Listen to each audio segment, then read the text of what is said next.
Pika pika pika pika. Et salut à tous, salut les mechas, salut les meufas. C'est Lofi de la page OnePieceReview.ch en collaboration avec les pages Facebook One Piece. Luffy sera roi des pirates. Le savez-vous, One Piece est le meilleur de One Piece, qui ont en commun une superbe page YouTube qui se nomme One Piece Gaming. Donc, un grand ciao à tutti. Je suis fier de travailler avec vous. Vos pages sont vraiment géniaux. Franchement, continuez comme ça, c'est un bon taf. Et quand je viens regarder ce que vous mettez, c'est vraiment du plaisir tous les jours, tous les soirs, à tout moment de la journée. Donc, un grand bravo. Donc, tactique numéro 5, analyse chapitre 778, c'est maintenant.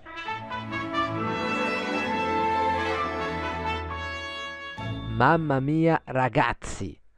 Ah, cette musique, c'est fabuleux. Hein, c'est vraiment la classe. Merci Yoda.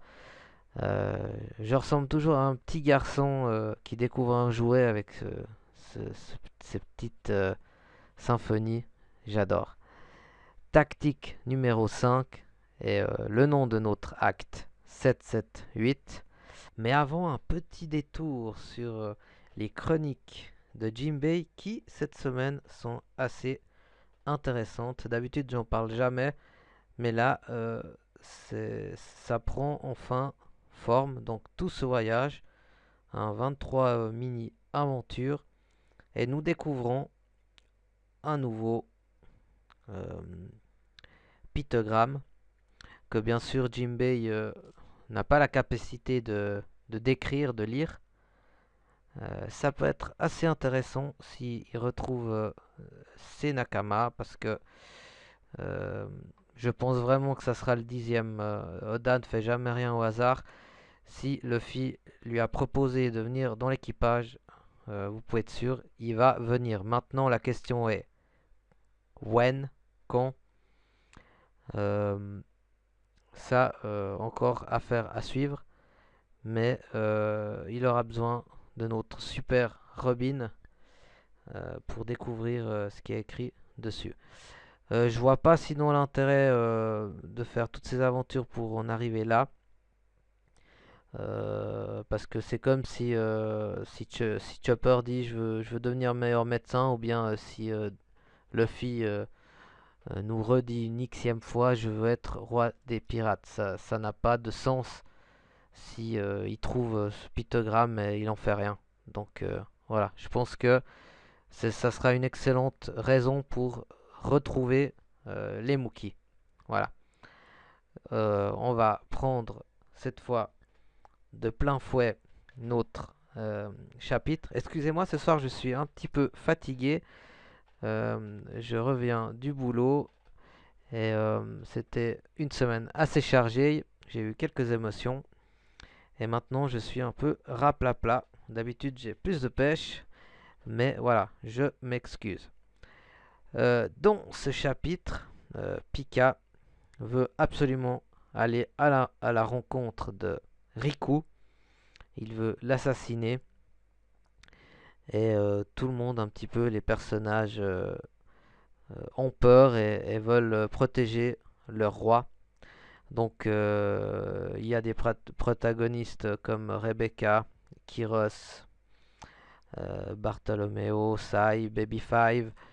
euh, une petite surprise, Suje King, et puis, euh, et puis son ami l'amiral Orlambus, et Violetta, Tan, Kuzop, et j'en passe. Hein, nous voyons pratiquement tous les personnages principaux des derniers chapitres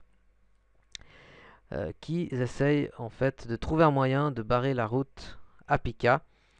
Mais vu que c'est de la pierre et puis que de toute façon si on l'abat, ben, il se reconstituerait très très vite. Pardon, je bafouille à cette heure-ci.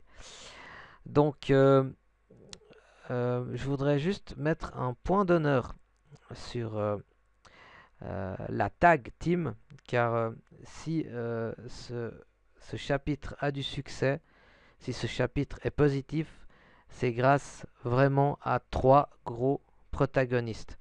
Donc maintenant, je voulais juste répondre aux fans qui disaient que Oda avait remplacé, on va dire, les Mookie B, c'est-à-dire de zone B, c'est-à-dire les Brook, les Chopper, les Nami, qui ne sont pas là. Je mets un point d'interrogation sur Senji qui n'est pas de la team B. Hein. Ne prenez pas mal mes mots. En les remplaçant par des soi-disant combattants faibles de l'arène. Excusez-moi, là, jusqu'à maintenant, Dan nous a toujours démontré que ces soi-disant seconds personnages sont aussi forts que la famille, et que ce n'était pas pour rien que Luffy a dû quand même un petit peu utiliser sa force pour arriver en finale. Et ça prouve vraiment qu'il y avait du lourd dans cette arène. Donc, moi je trouve que c'est bien qu'il ait utilisé tous ces personnages pour que ça change un petit peu l'évolution des arcs. À la place de voir toujours les Mookie, là on voit un petit peu d'autres têtes. Ça fait pas de mal. Donc, je disais tout ça pour souligner la tactique numéro 5 que Zoro organise. Donc il va utiliser les pouvoirs de l'amiral Orlambus, qui va utiliser sa technique Killer Bowling et propulser Zoro dans les airs. Et cette technique m'a surpris et franchement chapeau pour l'idée. Donc pendant ce temps que Pika va à la rencontre de Riku et commence à avoir une discussion sur être un roi, quelle est la définition d'être un roi avec Riku, et Zoro se fait propulser en l'air. Donc encore une fois, sans cette tactique à 3, je pense qu'on n'aurait pas pu avoir une fin comme ça dans ce chapitre. Donc Pika a une définition bien propre à lui pour qu'est-ce que c'est un roi, qu'est-ce que c'est gouverner. Donc pour lui, gouverner, c'est écraser, tromper, être le plus fort. Et puis Riku, lui, dans sa théorie, c'est d'être sincère, honnête, respecter la population. Donc encore une fois, la Oda nous fait un petit peu la morale et donne ses idées politiques. Et maintenant, cette petite parenthèse me donne un doute, car Riku dit clairement qu'il ne veut plus gouverner, qu'il ne veut plus redevenir roi. Donc il y a deux possibilités. Soit il va quand même reprendre le trône, ou soit je vois bien une petite Violetta reprendre son rôle, ou encore par surprise, mais ça c'est vraiment l'option numéro C, peut-être Kyros qui pourrait reprendre les rênes et se faire aider pour on va dire la logistique et tout ce qui va avec le royaume par Riku qui pourrait le conseiller. Pourquoi? Ce serait une bonne surprise. Bon, ce sont des idées un peu farfelues que j'ai, mais pourquoi pas. Donc, l'amiral Orlambus utilise Killer Bowling. Zoro est propulsé dans les airs et utilise toujours une phrase avant de sortir ses techniques. Je pense que ça doit venir de son super entraînement des 2 ans. Il dit: parmi les 9 montagnes et les 8 mers, et il utilise ces techniques. Donc, il a d'abord découpé horizontalement Pika en deux avec son Daisen Senkai Ishidai Sanzen pour le terminer verticalement euh, en deux. Donc couper la tête en verticale mais en deux parties. Et tout ça pour analyser comment réagissait le corps de Pierre. Et il a pu enfin déterminer la vraie position du possesseur du fruit du démon. Et il va encore découper le bras gauche en plusieurs morceaux pour obliger le vrai Pika de sortir. Et comme je vous l'avais déjà dit plusieurs fois dans mes analyses, ce que je craignais s'avère. Donc une seule technique pour battre Pika. Donc le, le Sanson Sekai. Et Pika m'a un petit peu fait sourire quand il dit de toute façon tu crois que tu peux me découper mon vrai corps alors qu'on a toujours découpé ces pierres en 1000 morceaux. Et il dit je vais utiliser mon haki donc mon haki bah, tu pourras pas me le découper. Et puis Zoro a une excellente réponse sauf si mon haki à moi donc est plus fort que le tien et ce qui s'est avéré bien. Une fois que Pika a été vaincu par Zoro, ben, il reste tous les débris, tous les rochers qui étaient en l'air, suspendants, qui tombent, qui allaient tomber sur toutes les personnes et toutes les maisons et tout un bout de royaume. Et c'est là que le tag team finit. Donc notre super roi de province, Elizabeth King, utilise son King Punch qu'on a pu bien observer dans l'arène au début de l'arc.